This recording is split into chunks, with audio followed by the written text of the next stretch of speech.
All right, everybody. This, my friends, is Sting. And I wish Sting was glowing blue right now because I know there's orcs somewhere in my house. Um, a lot of things are going weird in my house, and I know it's up to the orcs. Might be rats. I wish this would glow blue even if rats were around. Or even if I wish it would glow blue even if the rock band Rat showed up. But anyway, this is Sting. Anyway, enough with the silliness. Let's get to our normal introduction. I am Brian Lee Durfee, author of The Forgetting Moon. Let's see here. The Blackest Heart and The Lonesome Crown. All three books published by Simon & Schuster's Saga Press. And today I am going to be reviewing The Hobbit by J.R.R. Tolkien. More specifically, I'm going to be reviewing the Andy Serkis narration of The Hobbit that I just listened to on Audible.com. Probably took me about 5 days to listen to it, and I listened to it as I would take my morning walks, and it was enjoyable. It was cool. You know, it's a book I've read probably a dozen times. About 10 of those dozen times I read it when I was a kid and as a teenager. It was just one of those fantasy books that ended up getting read over and over and over and over as I was a teenager and a young person in junior high and all of that stuff that went on at that age. The Hobbit was a big part of my life. And speaking of which, I still have the original paperback version of The Hobbit that I bought from the grocery store in back in the 80s, and with the $3.95 price sticker on it. And I love this cover. You know, let's go over, before we talk about the Andy Serkis narration and what I think of the book overall, let's talk about the different versions, because I've got four versions of The Hobbit that I've collected over the years. This, of course, is the first one I bought when I was a kid. It's got the great Darrell K. Sweet painting of the dwarves and Gandalf and the King of the Eagles on a nest? Yes, on a cliffside, a nest. And of course, we all remember that scene. And Darrell K. Sweet, this painting is magical to me because this painting represented The Hobbit for me for a lot of years, for just a lot of years. And it still gives me chills when I look at it.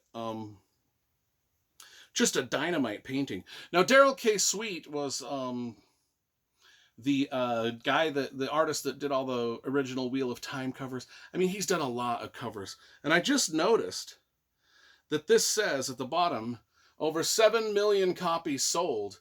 But this was this was printed probably in about 1983. I think there's been a lot more than just 7 million sold since then. They were probably up to like 50 million at this point.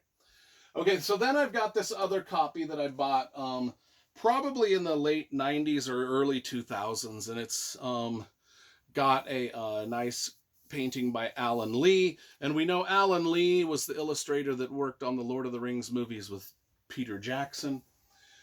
And then we have this sort of collector's edition of The Hobbit, which is pretty cool. This is the 75th anniversary edition of The Hobbit, and I do believe this might be an illustration by Tolkien himself.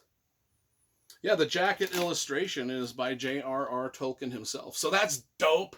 That's seriously dope. This one has a lot of colorful little inserts. It's a pretty good collector's edition. You got a lot of different maps of things. So good. And then my most expensive edition that was given to me as a gift by an ex-girlfriend. I think she even wrote in it to me. Yes, Mary was not a birthday gift. Christmas gift. Merry Christmas, Jacqueline.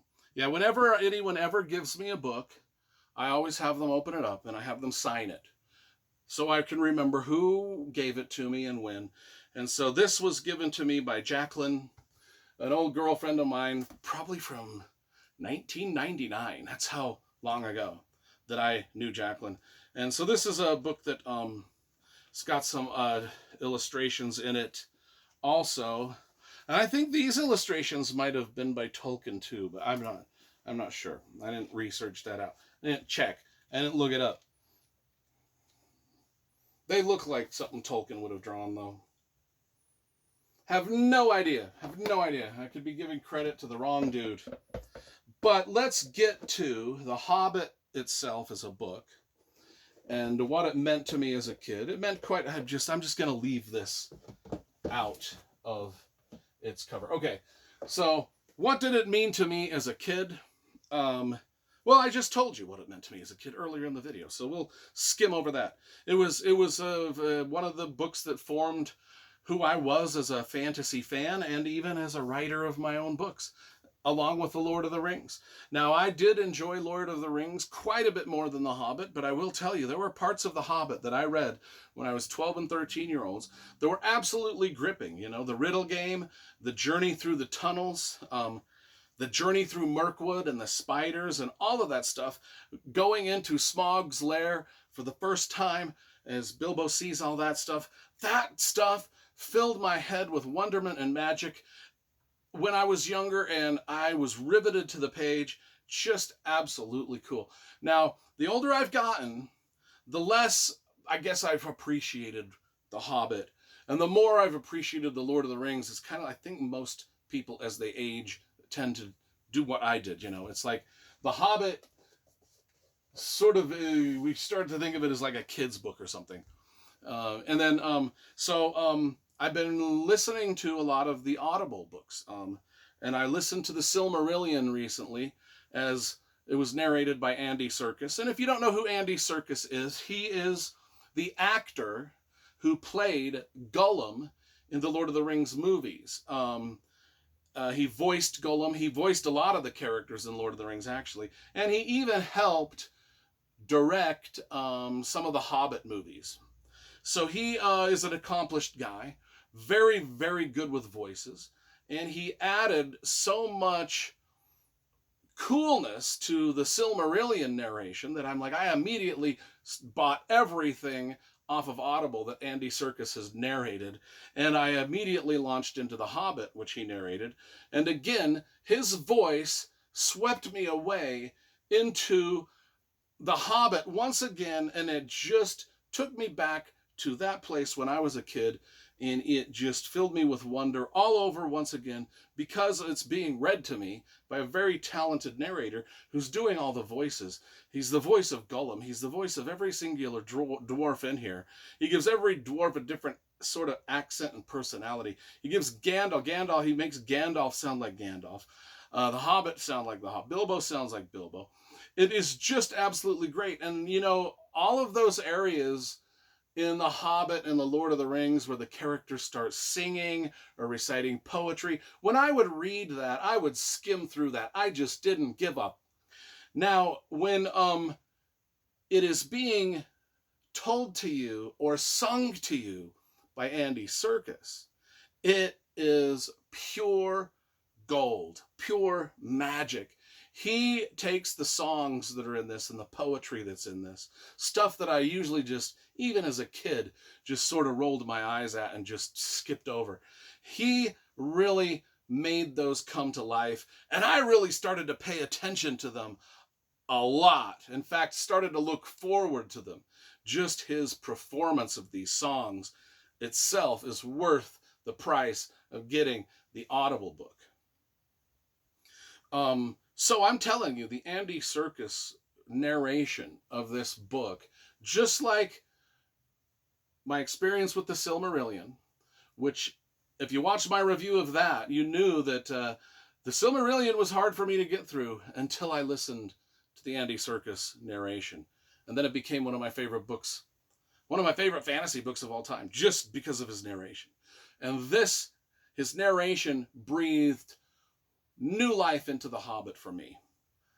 A lot of new life. And I listened to every word as I was taking my walks during the morning. In fact, I was finding myself extending my walks.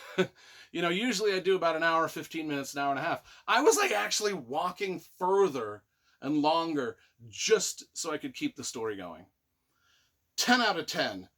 10 out of 10 for Andy Serkis. 10 out of 10 for J.R.R. Tolkien writing the book. It's just absolutely fantastic.